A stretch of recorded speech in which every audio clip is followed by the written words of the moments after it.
চার দফা দাবির ভিত্তিতে বৃহস্পতিবার কোচবিহার জেলা শাসকের করণে ডেপুটেশন দিল সারা বাংলা গ্রামীণ সম্পদ কর্মী। এদিন সারা বাংলা গ্রামীণ সম্পদ কর্মীরা কোচবিহার রাসমেলার মাঠ ময়দান থেকে একটি মিছিল বের করে এবং কোচবিহারের বিভিন্ন গুরুত্বপূর্ণ রাস্তাগুলি পরিক্রমা করে তারা কোচবিহার জেলা শাসকের করণে আসেন এবং সেখানে অবস্থান বিক্ষোভে বসেন। এ বিষয়ে এদিন এখানে সারা বাংলা গ্রামীণ সম্পদ কর্মীর কোচবিহার জেলা উপদেষ্টা রফিক মিয়া জানান, আমরা সারা বাংলা গ্রামীণ সম্পদ কর্মী, আমাদের মোট 4 দফা দাবি রয়েছে। 2016 সালে মুখ্যমন্ত্রী আমাদের নিয়োগ করে সোশ্যাল অধীনের ভিত্তিতে সেখানে আমরা আমাদের প্রত্যেকে ন্যূনতম 60% মার্কস নিয়ে নিয়োগ হয়েছিলাম, কিন্তু 2019 সালে আমাদের মুখ্যমন্ত্রী আমাদের একটা কাজ দেয় যার নাম পতঙ্গবাহী রোগ প্রতিরোধের ক্ষেত্রে।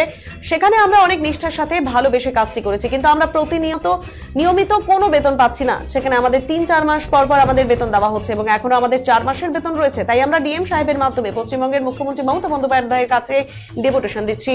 এই বিষয়ে তিনি আরো জানান, যদি তাদের এই দাবিগুলি মেনে না নেওয়া হয় সেক্ষেত্রে তারা আরো বৃহত্তর আন্দোলনে নামবে।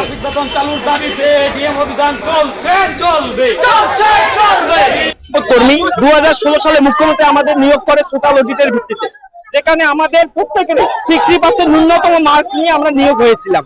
কিন্তু আমাদের মুখ্যমন্ত্রী 2019 সালে আমাদের একটা কাজ দেয়, তার নাম হচ্ছে বিবিডিসি, পতঙ্গবাহিত রোগ প্রতিরোধের ক্ষেত্রে।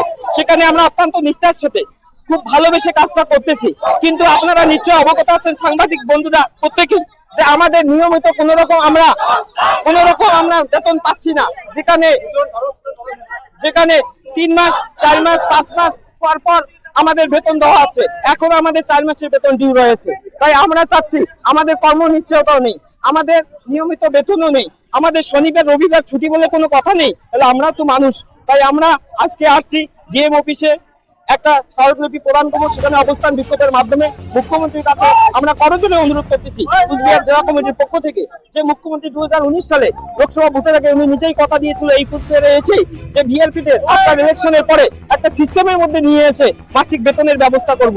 তাই আমরা চাচ্ছি যে মুখ্যমন্ত্রী ওনার প্রতিশ্রুতি রক্ষা করুন। বিএলপিদের 60 বছর পর্যন্ত কর্মনিশ্চয়তা প্রদান করতে হবে।